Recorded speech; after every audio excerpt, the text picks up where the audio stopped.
For roughly 5,000 years, people called themselves doctors and pretended to know all sorts of things that they didn't know and were as likely to kill you as to cure you. These doctors existed because sick people desperately wanted to believe in them. Coaching feels the same way to me. For decades, people just sort of hoped that if a man was hollering at them, he must be helping them to win. Maybe he was sometimes. But that's not my point. My point is that even if coaches have no effect on performance, even if they're doing more harm than good, we might still insist on having them, because we need someone on our side to believe in. But coaching's changing in the same way medicine changed 100 years ago. Coaches are discovering science, and science is discovering them. I'm Michael Lewis, and this is Against the Rules, a show about various authority figures in American life. This season is about the rise of coaches, and this episode is about data and pitching.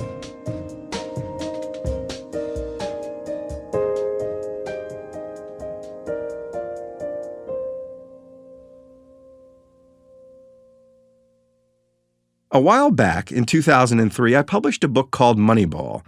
It's about how the Oakland A's baseball team had used data analysis to get an edge on everyone else.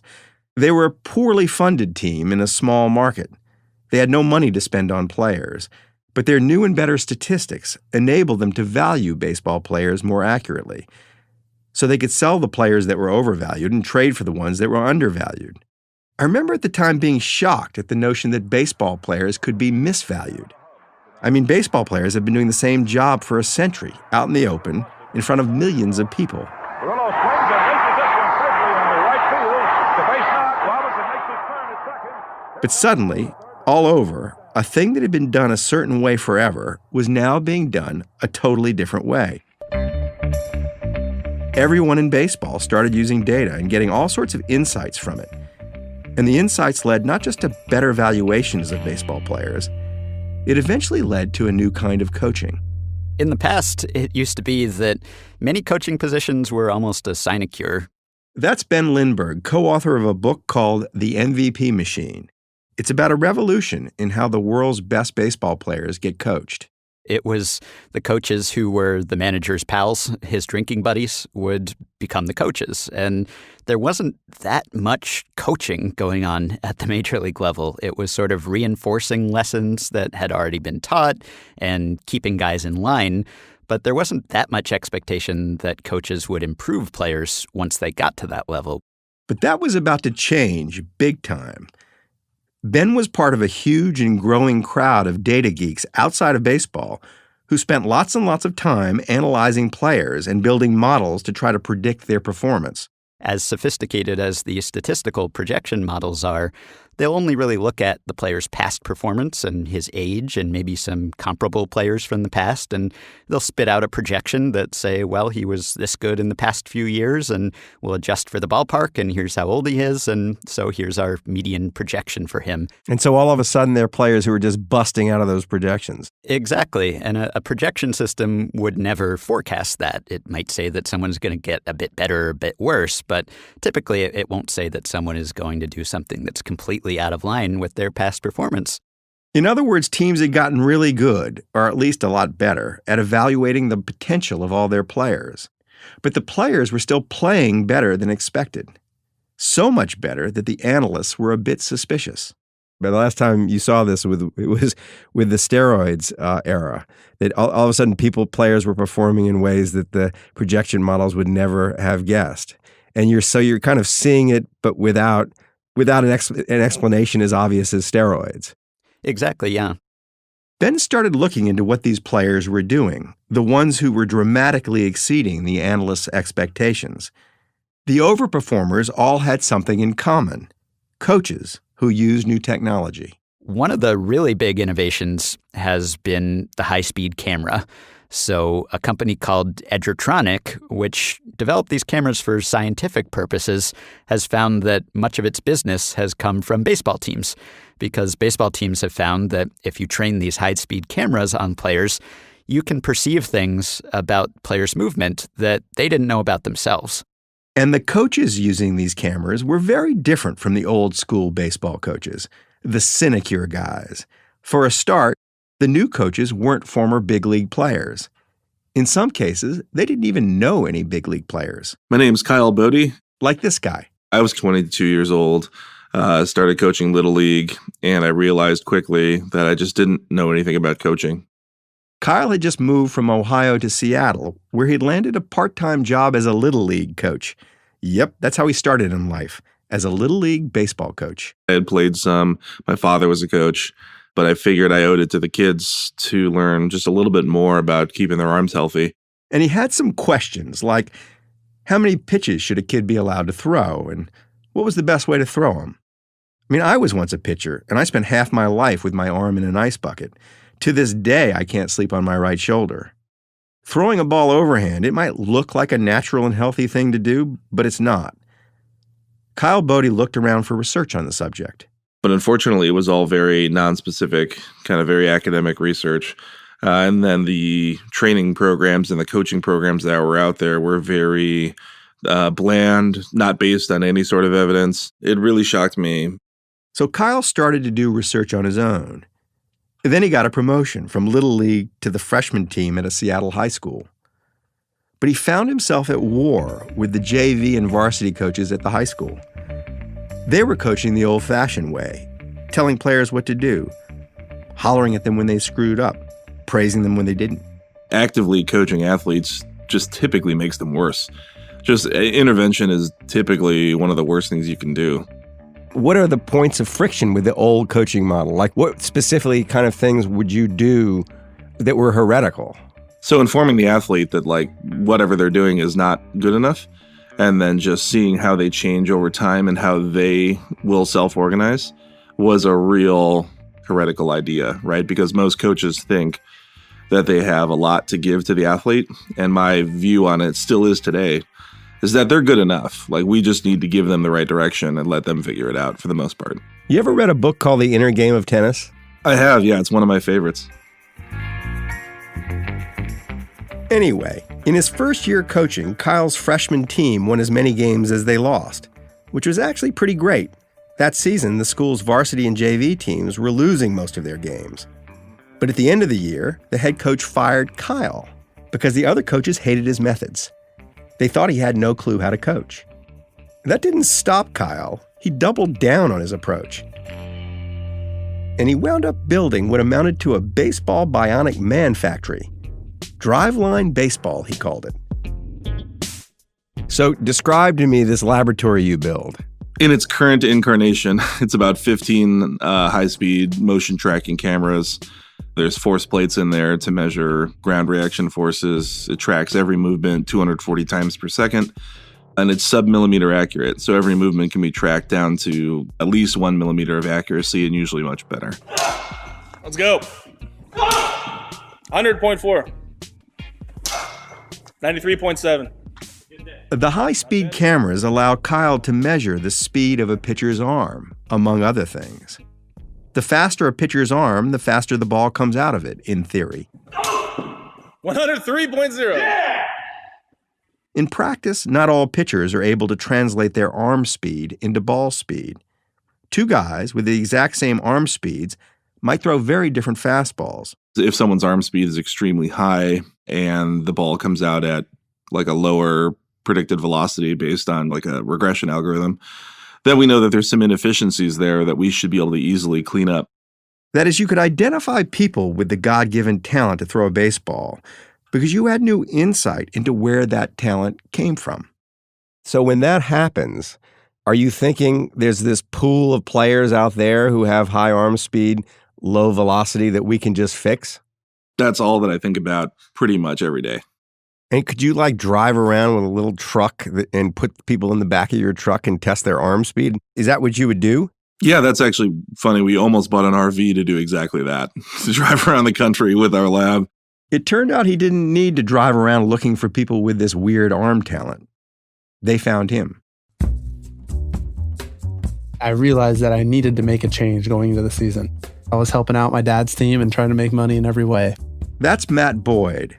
Back in 2017, he was an unknown minor league pitcher coming off a terrible season. He had a below-average fastball, around 89 miles an hour. Oh, and he had an arm injury. The way he was going, he was about to be spending a lot more time with his mom and dad. Over the Christmas break, one of my dad's players came back, and he was a 91, 92 guy in high school, and he was at Oregon State, and after the fall, he was 98 miles per hour. Oh. I went, whoa, whoa, whoa. I go, what were you doing down there? He's like, I did the Driveline program. Driveline. That's Kyle Bodie's lab. So at that point, Kyle would have been kind of a local secret. So someone all of a sudden has this kind of miraculous jump in velocity. You hear about it and you call Kyle. Yeah. Had you ever heard of him at that point? No, hadn't heard of him. Matt goes to see Kyle in his Bionic Man factory. In here we have cameras, radar guns. I go up a little stairwell, and here's, a little 8 foot wide by 10 foot high, probably, pitching lane tunnel created with all this technology in there. And there's Kyle behind a computer, and he runs me through the program. At that point, had you ever seen the technology that was there? No. And honestly, I couldn't even told you right today what I saw in there. I couldn't even told you what was going on. A bunch of bucket lids for some curveball drills. It looks like just a lot of gizmos. A lot of gizmos, a lot of wires, a lot of interesting looking baseballs, a lot of lines on a pitching mound and stuff. And, Kyle explained to me what the concept of what he does. And we talked about it, and then we just started the program. Kyle put Matt Boyd through a bunch of tests. The big one was to test his arm speed, but he never used the phrase arm speed. Kyle actually never told Matt what he was testing for. He, in our lab, tested higher than pretty much everyone, and still almost everyone to this day. He's just an excellent athlete, and yet the ball velocity wasn't where it needed to be, or where it predicted it should be. So what was the inefficiency? Like, what was he doing that caused the ball to come out more slowly than you would have predicted? Right, it's really hard. We don't know the root cause yet. That's the actual interesting thing, is we're still studying why this happens.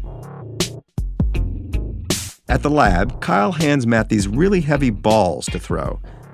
He's found that when people throw a heavy ball, their body naturally finds the most efficient way to do it because it's so painful and uncomfortable to throw it inefficiently.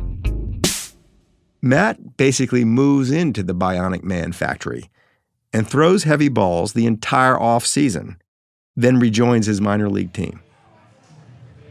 And, I get down there, I tell them I'm full progression off the mound, and they're like, oh, okay, well, let's see it.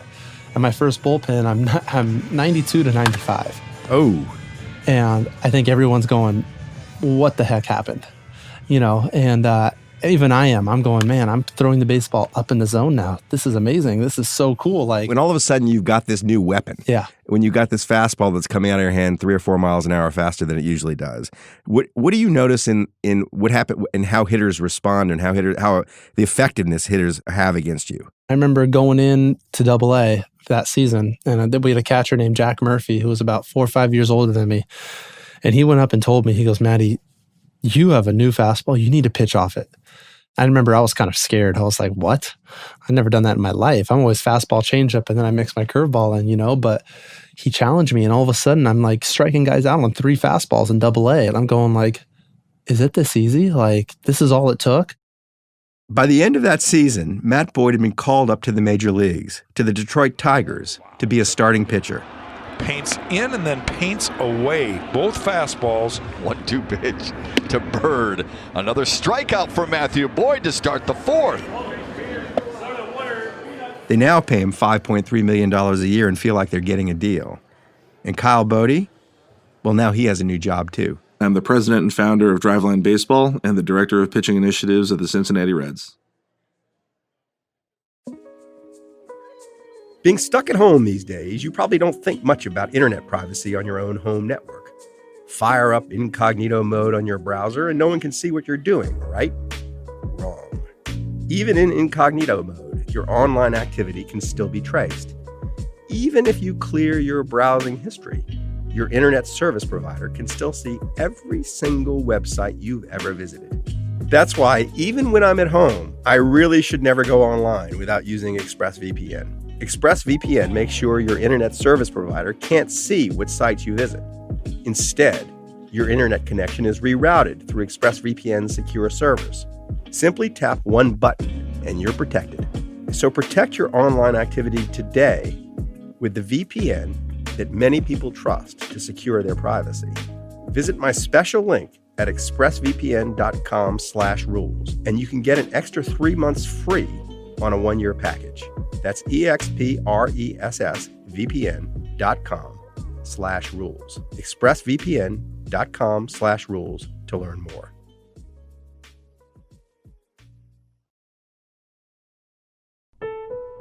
Somebody asks a question. How do you throw a ball faster? They gather data. They measure everything that the human body does when it throws a ball. They test theories and find answers, rooted in science. All of a sudden, there's a new way to coach. And it's getting adopted in sports. But not just in sports. Because there are people all over who don't know why they're good at something or how to get better. About 5 years ago, I was CEO at a software company, and we're growing pretty quickly. This is Amit Bendoff. 5 years ago, he was just another Silicon Valley entrepreneur trying to get his product out the door by using salespeople. But I was puzzled why some of our people were more successful than others. And every time that we wanted to understand why, we had to go and interview people and see what they think. Amit didn't want just a collection of stories. He wanted data. Why did some sales pitches work while others didn't? Think about like football, right? Or baseball, right? If the coach never sees the game and the only things to understand how to get better is by interviewing some of the players, what they think has happened. So I wanted to have like something like a game tape and game stats for sales and AI to understand what really separates the top performers from everybody else. You know that message that you get on customer service calls? This call may be recorded for quality assurance. We appreciate your patience. Calls recorded for quality. Companies were recording their sales calls, but no one was really listening to them. Amit wanted to listen to all the game tape and analyze it. And I then started asking a bunch of other people, if we build a system, kind of shine a light on conversation and give you insights from that, would you buy? How much are you willing to pay? Amit created a new company. He called it Gong. He went to people and said, hand me all the recordings of all your sales calls, plus a list of your salespeople in order of how good they are. We'll analyze it. And so if you'd gone to just one of those top salespeople and asked, what you doing that works? No, absolutely not. Because they don't know. People think it's an art, right? It's like they're not aware that it's something that they're doing because they don't know what the other people are doing, so they don't know what the differences are. The Gong artificial intelligence had no theory about what worked and what didn't in sales. It just had millions of sales pitches. It searched for patterns in both the calls that got results and the calls that didn't. The Gong actually learns, like it looks at the salespeople and says, like, which one is closing more deals? And then it starts to analyze the difference. So the software learns automatically. You just connect to the calls. If there was an art to any of this, it was in the questions that Gong asked of the phone call data. I mean, a very simple one is like percent of talk time, right? You and I are talking right now, and by the end of the call, Gong say, well, Amit was talking 56% of the time. It turns out there's lots of things that separate a great sales pitch from a bad one. The simple virtues are sort of obvious, but they could now be quantified. On average, 46% talk time is ideal. 13 questions is optimal, right? Not less, no more. So this alone is food for thought, that there's a maximum amount of time to be talking. If I were to talk only 46% of the time, would my wife stop telling me that I don't listen? What if I counted the number of questions I asked in a particular conversation and stopped myself at 13? I mean, it's not that if you ask 14, you lose that deal, but more than that, people might lose their patience, and too less, it means you're talking too much. Patience factor, that's like a pretty big challenge for a lot of people. They're too quick to respond. So it's a good practice to pause think, and then reply. We all know that. In theory, at least, Gong could act just like a game coach. Just blast instructions into a person's ear as they pitch the product. Shut the hell up. Ask another question. You're at 73%. Amit decided it was better if he didn't do this, if he offered the feedback after the call instead. We'll alert the coaches to hear like 3 conversations that have room for improvement, and then the coach will open them up just like a game tape and start breaking it down and start commenting, minute 306, I really love the way you phrased that question. Have you considered X? Man, if I were in sales, all of this would drive me batshit. Which is why I'm not in sales, and also probably why everyone but my mother is still making fun of my podcast ad reads. But for people who actually make their living selling stuff, well, Gong is their new best coach. So when I'm engaging with a customer, especially in introductory calls, I want them to do as much of the talking as possible. That's Megan Dorner, who sells software for a Canadian company called Auvik. I have no idea what the software does, but that's not important. The key fact about it is that it needs to be sold. The more the customer's talking, the more that I'm learning, especially, like I said, on that first call. And so the longest customer story, again, is how long they're telling an interactive, I guess, one long tale. But if the customer is monologuing, that's good. That's correct. But if you're monologuing, it's bad. Megan now pays attention to who's monologuing because Gong forces her to. 5 minutes after every call, she gets a note from Gong filled with stats and a color-coded report card. One of the grades is based on the length of her monologues. When the customer monologues, Gong doesn't call it that. They call it a story.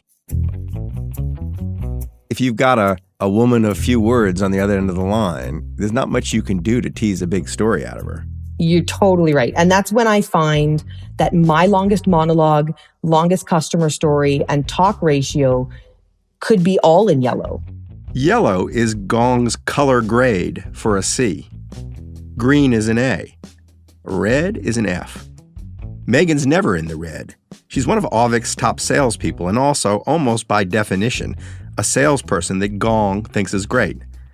The only yellow card she's ever likely to get from Gong is for interrupting. I'm somebody who likes other people. I like talking. I like engaging. I also like to be right. I like to help. I like to, give the information I think is going to be helpful. And so I'm eager to do that. So in a funny way, you had to be a different kind of person when you were a salesperson than you were just out in the world. That's correct. All this leads to an obvious thought. If Gong's report cards work for sales, why stop there? So after I'll be with my friends or with family, I'll think to myself after I leave, God, I interrupted a lot. And it's always in the back of my mind now because I see it so often that my patience is low. Is it Gong that made you aware of it? More so than before. Absolutely. Does anybody around you sense that your approach is changing at all? Is anybody noted to you that, you're all of a sudden listening better to me? My spouse has. Does that count? Oh my God. Tell me about that. Yes. So we've had the conversation after we've left a social setting where I've said, God, I was interrupting a lot at dinner or whatever. And she has said to me, you've been actually better than you have been previous. You're getting better at listening. You're getting better at not interrupting. So she has noticed that, I don't do it quite as often. Did you then explain to her why you weren't doing it as often? No, absolutely not. Life is a market. Everyone's always looking for edges that other people don't have. Even a nice Canadian woman knows better than to give her secrets away. Do you think the world would be a better place if we were all gonged in all of our conversations? I think it depends on the level of, give a shit that the person has to want to do better or be better, right? But I think a lot of people who spend a lot of time just talking about themselves are unaware how much time they're spending talking about themselves. That's very true, yeah. There's no question that the future of this is Gong trying to figure out and reduce to little color-coded bars what it is that causes a person to like another person. Oh, yeah. Which is scary when you think about it, but incredibly useful. Gong's now being used by 50,000 salespeople at almost 1,000 different companies. We grabbed Megan sort of at random, and she's a sample size of 1, but it's not hard to see how this new coaching tool might shape behavior.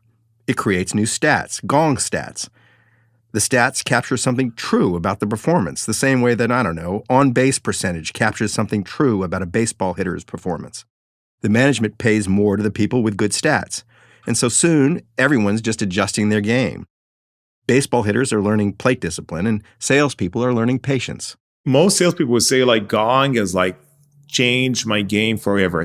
This is Amit Bendoff again. They use those words like a game changer. It is possible if your product isn't good or competitive in the market, it doesn't matter if you ask 13 questions, right? I mean, it's so there's only so much that you can do. I mean, there's this is not some kind of magic. It's just facts. But there's something else that happens with data and the right analysis of it. It causes all kinds of folk beliefs to just disappear. Let me give you an anecdote. So a lot of the managers and the coaches are often obsessed with filler words. When we introduce a product, can you track filler words? Ums and ums and and so and like. It drives them nuts. But you know what? We ran the research, and turns out there is zero correlation between usage of filler words and success. Huh. So that parameter doesn't really matter. The managers were thinking that the more filler words, the worse. Yes. Right. It is annoying to hear them. When you listen to a recording and and people say 100 times, it drives you nuts, right? Right. The fact is, it doesn't matter. The fact is, you'd never know any of this without all these facts. Gong is screwing up everybody's assumptions. The recent one was using swear words on calls. Does it help? Does it get in the way, or does it even matter? And what's the answer? So it depends. What the research shows. I assume it depends on what you're selling. If you're selling Bibles, it probably doesn't help. Yeah, we didn't have any Bible sellers over there in the stats, but it's run over 50,000 people, so it's a fairly large number. But the corollary is that it depends who starts first. If the buyer starts with curse words and you match that's actually works better. But if you start it doesn't help. You might fucking believe that, or you might fucking not. The point is that it doesn't matter what you believe. The data generates the knowledge, and the knowledge allows you to coach people how to do better at the most basic human activity, talking. Can you imagine a future a distant future where human interactions will have changed pretty meaningfully because we'll all have been coached up in how to have conversations? Absolutely. The device that you're using today, namely speech or the English language, hasn't changed much for thousands of years, where the amount of information that we need to exchange today and the amount of noise and clutter and the environment is so different that it could definitely use an upgrade. An upgrade? Well, one thing hasn't changed. If there are better ways to manipulate people, salespeople will find them first, and the rest of us will just follow. We focus on things that are teachable or coachable, right? We can't teach anybody how to be funny. Wait, let me stop you for a second. I'm sorry. I know I interrupted, but this is important. You don't think you could teach people to be funny? Well, we haven't been able to crack that code yet. Maybe Amit hasn't cracked that code, but that doesn't mean that it can't be cracked.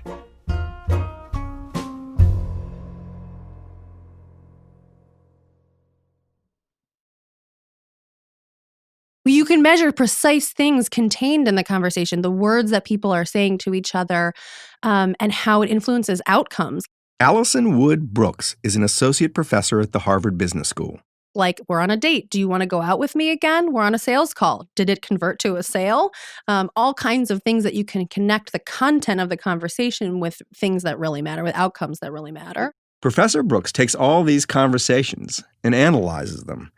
She's using the same new machine learning that Gong uses, but she's looking for different things.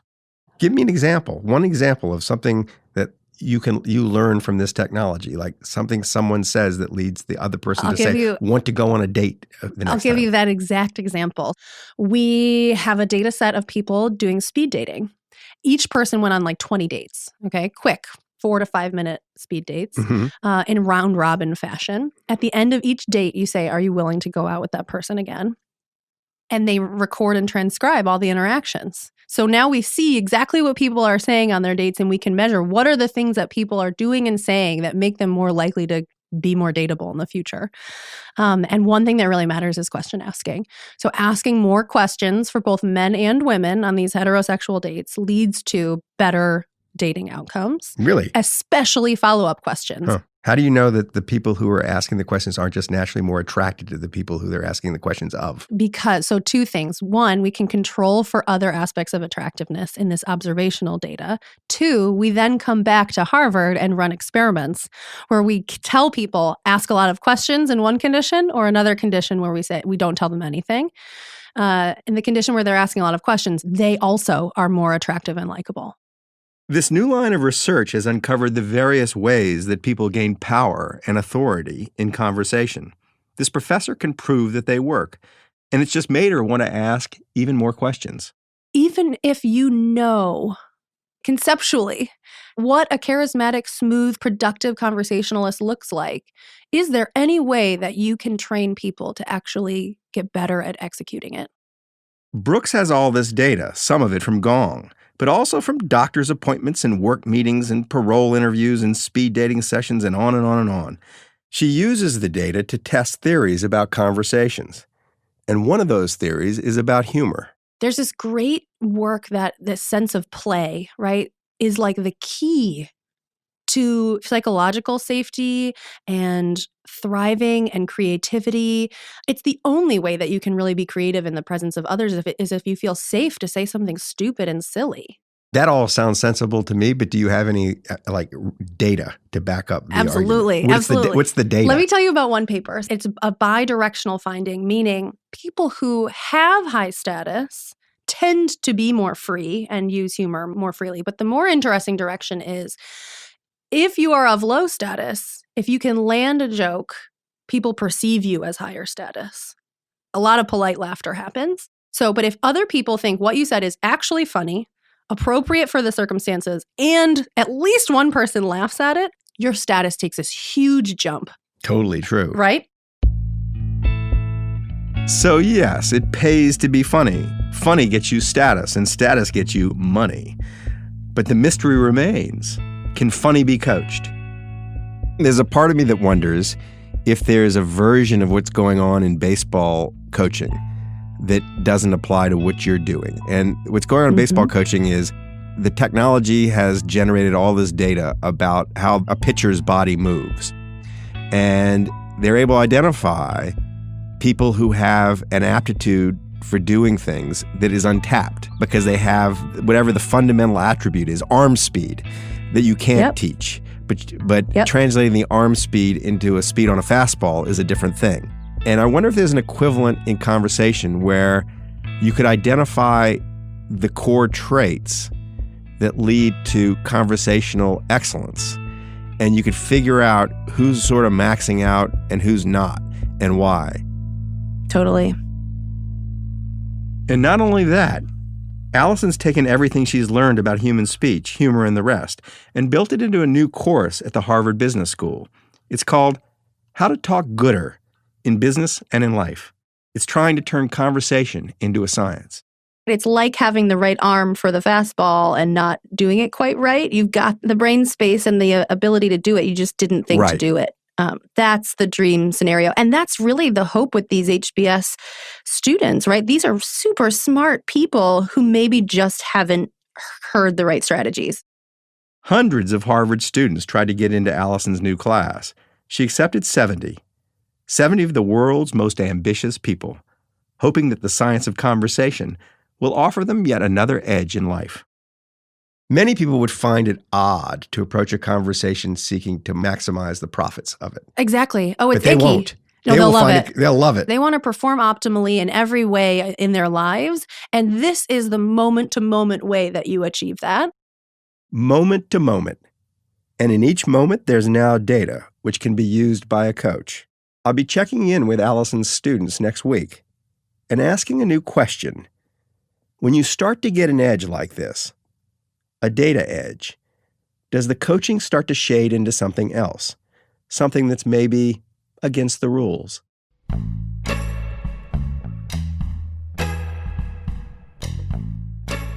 I'm Michael Lewis. Thanks for listening to Against the Rules. Against the Rules is brought to you by Pushkin Industries. The show's produced by Audrey Dilling and Catherine Girardeau, or Girardeau, or Girardeau, or Girardo. I've never gotten it right. With research assistance from Lydia Jean Cott and Zooey Wynn. Our editor is the magnificent Julia Barton, who finds my every mistake. Mia Lobel is our executive producer, and she disapproves of me half the time. Our theme was composed by Nick Bertel, who is really slumming it working here, with additional scoring by Stellwagen Symphonette. We got fact-checked by Beth Johnson, which was totally unnecessary because our facts are always right. And our show was recorded by Topher Ruth and Trey Schultz in spite of enduring the coronavirus in the studio, which is the Northgate Studios in Berkeley. As always, thanks to Pushkin's founders, Jacob Weisberg, who I think of as my brain, and Malcolm Gladwell, who I think of as my goal.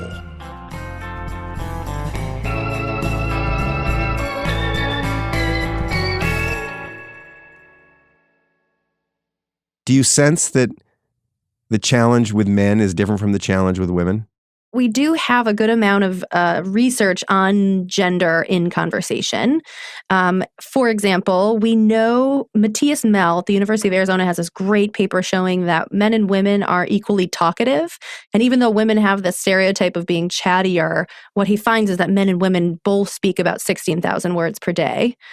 So that's about similar. But what we do know from other research is that men and women speak at different times, especially in the workplace. You know, I find I speak when a woman needs something explained to her. Exactly. You mansplain. I Thanks, use Michael. about 15,500 of my words every day just to do that. And for some reason, they don't appreciate it. This just in. Could I learn how to get them to appreciate it by coming to your class? No. What kind of class is this? Oh my gosh, too funny.